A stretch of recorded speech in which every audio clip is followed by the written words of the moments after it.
ابتدا ہے رب جلیل کے بابرکت نام یا اللہ سے جو ہماری شے رب سے زیادہ قریب ہے۔ معزز خواتین و حضرات، السلام علیکم ورحمۃ اللہ وبرکاتہ۔ دوستو، بھائیوں اور بہنوں، ہم اپنی روزمرہ زندگی میں بہت سے وظائف پڑھتے ہیں، لیکن کبھی بھی ہم نے کسی وظیفے کو ترجمے کے ساتھ پڑھنے کی کوشش نہیں کی، بس تسبیح اٹھائی اور وظیفہ پڑھنا شروع کر دیا۔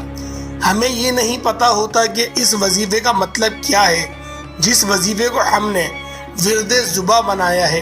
تو دوستو، آپ جو بھی عمل کریں، جو بھی وظیفہ کریں، پہلے کم از کم اردو میں اس کا ترجمہ ضرور پڑھ لیا کریں کہ یہ جو میں عمل کرنے لگا ہوں یا عمل کرنے لگی ہوں، اس کا ترجمہ کیا ہے۔ اس کے بعد جب آپ خالص دل سے اور وہ عمل کرتے ہیں تو انشاءاللہ آپ کو اس عمل کے پڑھنے کا ضرور فائدہ ہوگا۔ تو دوستو، آج میں آپ کے ساتھ کلمہ طیبہ یعنی کہ پہلے کلمے کا ایک خاص عمل شیئر کروں گا۔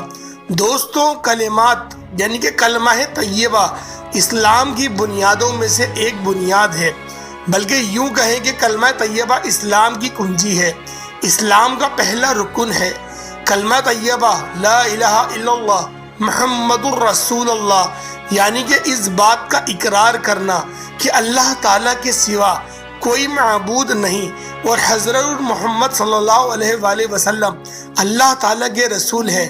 کلمہ طیبہ کے پہلے حصے میں یعنی کہ لا الہ الا اللہ میں دو باتیں ہیں۔ ایک تو یہ لا یعنی تمام باطل معبودوں کا انکار کرنا کہ وہ معبود نہیں ہے، وہ رب نہیں ہے، اور الہ کا مطلب ہوتا ہے نہیں ہے، جنہیں خود اپنے ہاتھوں سے انسان نے تراشا ہو، وہ رب کیسے ہو سکتا ہے۔ جبکہ کلمہ طیبہ کے اسی حصے میں دوسری بات یہ بتائی گئی ہے کہ لا الہ الا اللہ یعنی اللہ تعالیٰ کے سوا کوئی معبود نہیں، اللہ تعالیٰ عقیدہ ہے، وہ واحد ہے، وہ یکتا ہے، نہ اس سے کوئی نہ اس نے کسی کو جنا، تو اس کے سوا کوئی عبادت کے لائق نہیں۔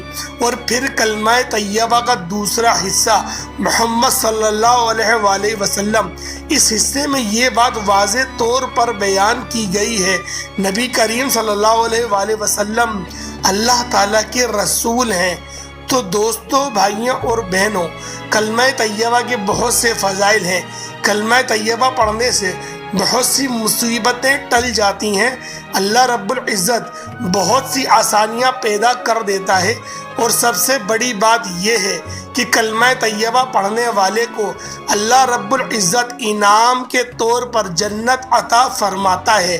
تو دوستو، آج میں آپ کے ساتھ کلمہ طیبہ کا ایک خاص عمل شیئر کروں گا، اور چینل پر نئے آنے والے تمام دوستوں سے گزارش ہے کہ چینل کو سبسکرائب کر کے نوٹیفیکیشن بیل پہ ضرور پریس کر دیں۔ تو میرے بھائیوں، اس عمل کی اگر کسی کو خاص اجازت چاہیے ہو تو آپ لوگوں نے اس ویڈیو کو کمپلیٹ دیکھنا ہے، ویڈیو کو لائک کرنا ہے، اور کمنٹ کے اندر اپنا نام بھی لکھ دینا ہے۔ انشاءاللہ آپ کو غیب سے مدد فراہم کی جائے گی۔ دوستو، بھائیوں اور بہنوں، کلمہ طیبہ اتنا مبارک کلمہ ہے کہ اگر ساتوں زمین اور ساتوں آسمان کو اکٹھا کر کے ترازو کے ایک پلڑے میں رکھ دیا جائے اور ترازو کے دوسرے پلڑے میں لا الہ الا اللہ کے کلمات رکھ دیے جائے، تو جس پلڑے میں لا الہ الا اللہ کے کلمات ہوں گے وہ پلڑا بھاری ہو جائے گا۔ دوستو، بروز قیامت امت محمدیہ صلی اللہ علیہ وآلہ وسلم میں سے ایک امتی کو اللہ رب العزت کی بارگاہ میں حاضر کیا جائے گا، اور اس کے سامنے اس کے نامہ اعمال کے 99 رجسٹرز کھول دیے جائیں گے۔ اللہ تعالیٰ اس بندے سے پوچھے گا کہ کیا میرے بندے، ان رجسٹر میں جو کچھ لکھا ہے کیا تو اس کا انکار کرتا ہے؟ وہ کہے گا نہیں میرے رب۔ پھر اس سے پوچھا جائے گا کہ کیا میرے محافظ فرشتوں نے تیرے ساتھ کوئی ظلم تو نہیں کیا؟ وہ کہے گا نہیں میرے رب۔ پھر اس سے پوچھا جائے گا کہ تیرے ساتھ کوئی غداری تو نہیں کہی گئی؟ تو وہ بندہ فرمائے گا نہیں میرے رب۔ اللہ تعالیٰ فرمائے گا آج تیرے ساتھ ظلم نہیں کیا جائے گا۔ پھر کاغذ کا ایک ٹکڑا لیا جائے گا جس پر لا الہ الا اللہ کے کلمات لکھے ہوئے ہوں گے۔ اللہ تعالیٰ فرمائے گا ترازو کے دوسرے پلڑے میں جو تم نے 99 رجسٹر رکھے ہیں، تو اس والے پلڑے میں اس ایک کرے کو، اس ایک کاغذ کو جس میں لا الہ الا اللہ کے کلمات لکھ دیے گئے ہیں، اس کو رکھ دو۔ تو وہ امتی کہے گا کہ اے میرے رب، ان رجسٹر کے سامنے اس کاغذ کی کیا حیثیت؟ اللہ تعالیٰ فرمائے گا کہ آج تیرے ساتھ ظلم نہیں ہوگا۔ جب ترازو کے ایک پلڑے میں 99 رجسٹر رکھ دیے جائیں گے اور ترازو کے دوسرے پلڑے میں لا الہ الا اللہ کے کلمات رکھ دیے جائیں گے، تو جس پلڑے میں لا الہ الا اللہ والے کلمات ہوں گے وہ پلڑا بھاری ہو جائے گا، کیونکہ اللہ تعالیٰ کا ہر چیز پر بھاری ہے۔ اور دوستوں، بھائیوں اور بہنوں، آپ نے لا الہ الا اللہ محمد الرسول اللہ یعنی کہ اول کلمے کا یہ عمل، یہ وظیفہ پڑھنا کیسے ہے؟ پڑھنے کا طریقہ کار اچھی طرح سن لیں اور سمجھ لیں۔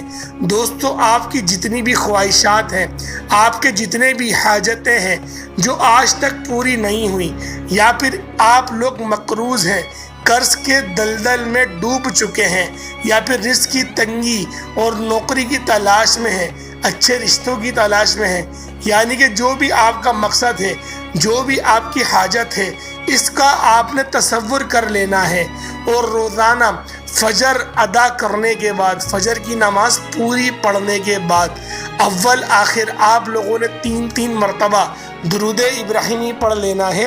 درود ابراہیمی کون سا؟ اللہم صلی علی محمد وعلی آل محمد کما صلیت علی ابراہیم وعلی آل ابراہیم انک حمید مجید۔ اللہم بارک علی محمد وعلی آل محمد کما بارکت علی ابراہیم وعلی آل ابراہیم انک حمید مجید۔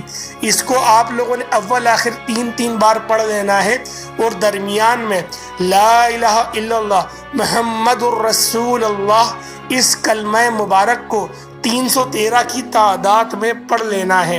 اور جو بھائی وقت کی قلت کی وجہ سے 313 بار نہیں پڑھ سکتے تو وہ کم از کم 100 مرتبہ پڑھ لیں، یعنی کہ اس کلمے کی ایک تسبیح ضرور پڑھ لیں۔ اور میرے بھائیوں، اس سے کم نہیں پڑھ سکتے، 100 مرتبہ تو کم از کم آپ لوگ پڑھیں، اور اس عمل، اس وظیفے کو آپ لوگ 21 دنوں تک جاری و ساری رکھیں۔ انشاءاللہ آپ کی کوئی ایسی حاجت نہیں ہوگی جو آپ کی پوری نہ ہو جائے۔